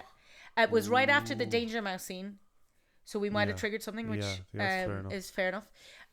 So one person walked, and a couple of people went to the loo and then couldn't get back in, and I felt really bad for them. And it was probably because there was booze beforehand, because the bar was open, and it's always hard to hold your bladder for 75 minutes. But yes, I was just so surprised, and sometimes there'd just be these like really old guys that seem to have come on their own, and I was able to see everybody, and I recognize a lot of people because I'm from Galway, and it's just, I know who most people are. But there'd just be these random old men or old women, and they'd be laughing their asses off. And I'm like, at what point are you going to think this is too much? Because I got to push it really far. What a reach about guy like a mature student my thing. You know, people had sex before the late show. I know. So you have to be aware of that. You forget that though, I think. And the sheer amount of the sex, because my parents were there as well. Was that difficult for you? I wasn't sure like how it was going to go down. So, like they watched Low Level Panic, obviously. So Low Level Panic opens with the nudity in the bath, but it also opens with me having a wank. Yeah. Oh well. Which I think went right over my mother's head. I'm not sure. Okay. And my now husband Francis had not. He'd only met my parents once, I think, or had he even met them? And one of their first meetings together was in the audience of Low Level Panic. And he sat beside my dad, and then my mother was on the other side. And I was naked in the bath, and my mother leans forward and taps him on the knee and goes, "Who reared her?" So they've always been quite liberal. Like when I asked, and the reason I bring this back to Low Level Panic, because I think this is what made it more comfortable for me to know I was going ahead to this, was I asked my dad's permission. This sounds so weird. I asked my dad's permission to do a nude scene. I didn't ask his permission. I wanted to broach it with him, because also this is his town, and I was about to take all my clothes off of it in front of a lot of people he knew. And he said, if this was Game of Thrones and you were getting paid loads of money, you wouldn't even question it. Which was one good point. And then he said, and I've seen your arse loads of times, it's just a bigger arse now. So that was my blessing on Low Level Panic. So then I set them down and broached the subject that this is semi-autobiographical, and I think I scared them so much about what could possibly be in it that by the time they saw it, there was a lot of relief. Because it was all really, apart from the sad bits, it was all really positive. Okay, that's good. I never wanted to bash men. Yeah, of course. And I've had such a good experience with men my whole life. It was kind of like a little love letter to most of them.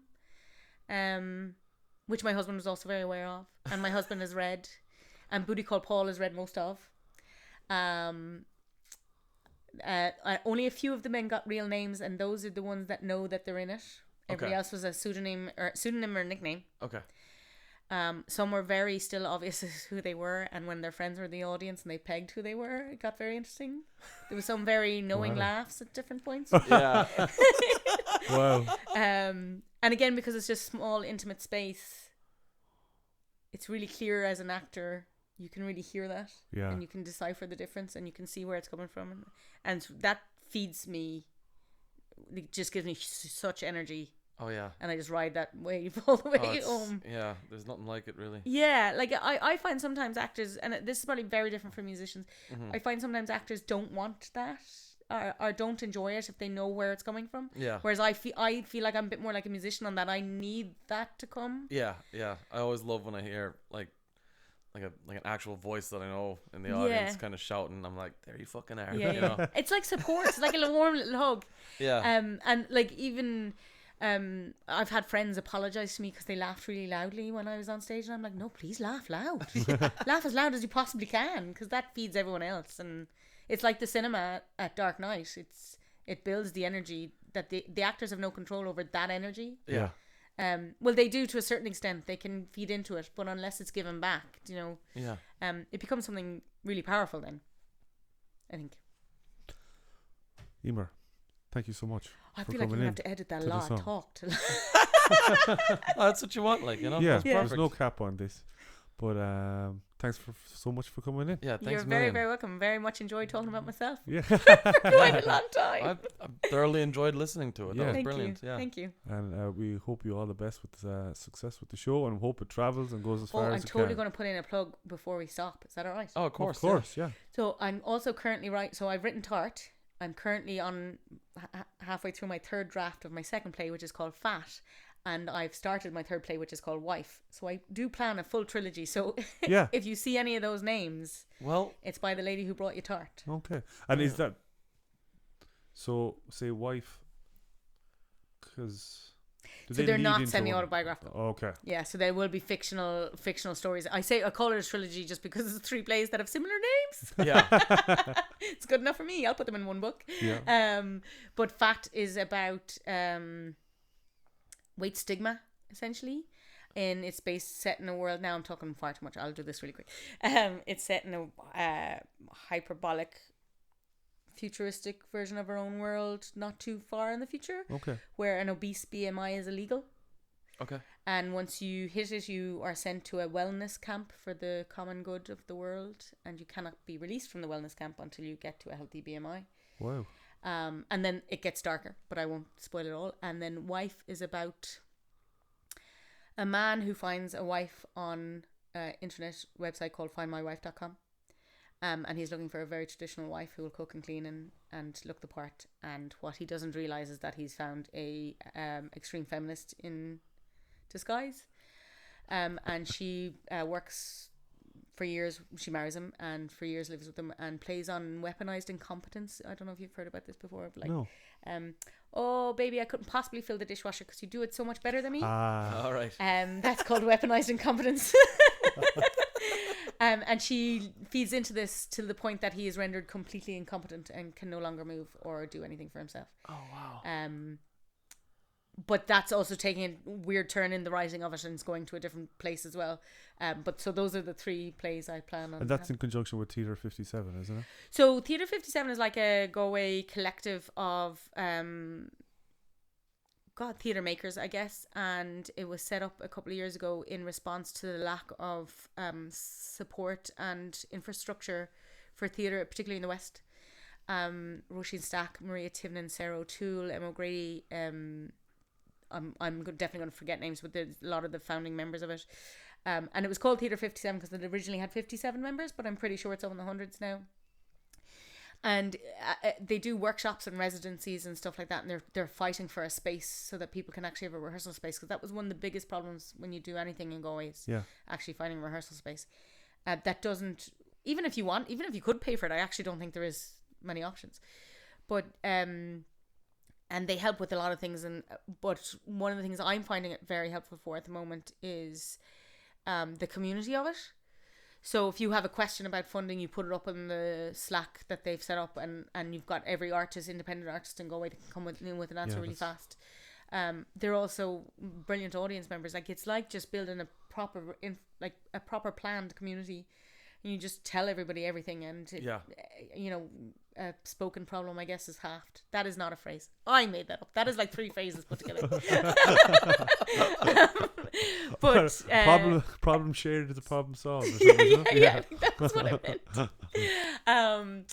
But yeah, so it's really helpful in that sense, and there's loads of work happening in the background that I wouldn't even be aware of, that Theatre 57 board members are just trying to keep everything going, and trying to get more support down here, I think, and more funding options, and